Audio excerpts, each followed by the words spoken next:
एक बार नारद मुनि पृथ्वी लोक के भ्रमण को आए। घूमते घूमते नारद मुनि एक मंदिर के पास पहुँचे। मंदिर में भक्तों की भक्ति को देखकर उन्हें बहुत आश्चर्य हुआ। मंदिर में भक्तगण भगवान विष्णु की आराधना कर रहे थे। मंदिर के सभी भक्त भगवान के गुणगान करने में लीन थे। कुछ भक्त भक्ति भावना के कारण बेहोश हो रहे थे, तो अन्य की आंखों से झरझर आंसू गिर रहे थे। कुछ भक्त अपनी सूध बूध खोकर झूम झूम कर नाच रहे थे।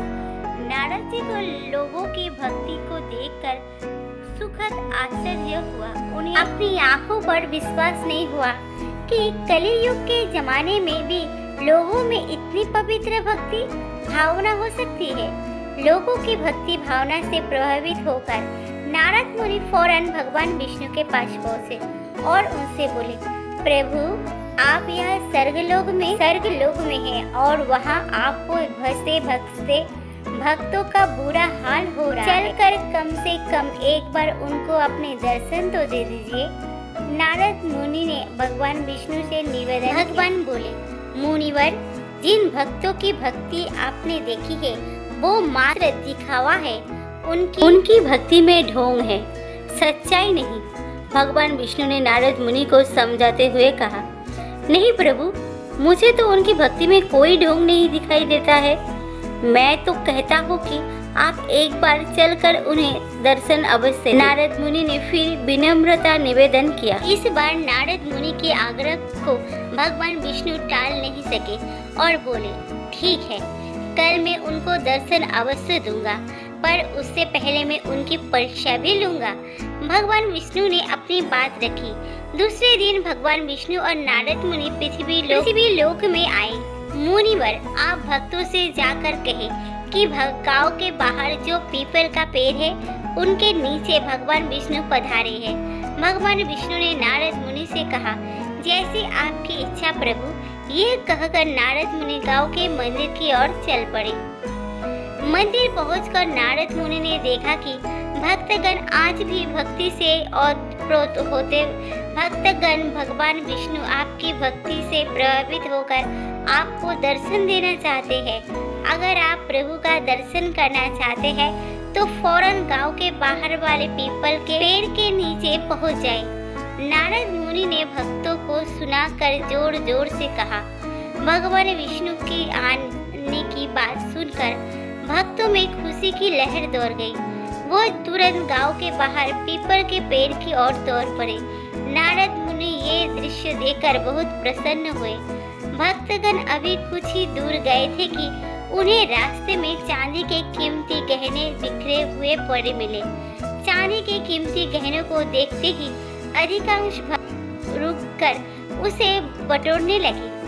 चांदी के गहने बटोरकर वो अपने घर की ओर लौट पड़े।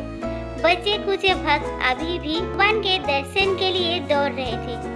कुछ दूर चलने पर उन्हें सोने के गहने दिखाई पड़े। सोने के गहने को देखते ही आधे से अधिक भक्त वही रुककर उसे बटोरने लगे। सोने के गहने बटोरकर वो भी खुशी खुशी अपने घर लौट गए। बाकी बचे दो चार भक्त बिना रुके भगवान के दर्शन के लिए पीपल के पेड़ की तरफ भाग रहे थे। नारद जी को बहुत बुरा लगा कि अधिकांश भक्त बीच रास्ते से ही लौट गए। फिर भी वे संतोष कर रहे थे कि दो चार भक्त अभी भी उनके साथ हैं। कुछ देर के बाद वे गांव के बाहर पहुंच गए। तभी रास्ते में उन्हें हीरे जवाहरात बिखरे पड़े मिले। चमकदार हीरे जवाहरात को देखते ही सभी भक्तों को धैर्य टूट गया। भगवान के दर्शन की बातें भूलकर वो हीरे जवाहरात बटोरने में जुट गए। नारद जी बोले, अरे हीरे जवाहरात बाद में लूटना, पहले चलकर भगवान के दर्शन तो कर लो।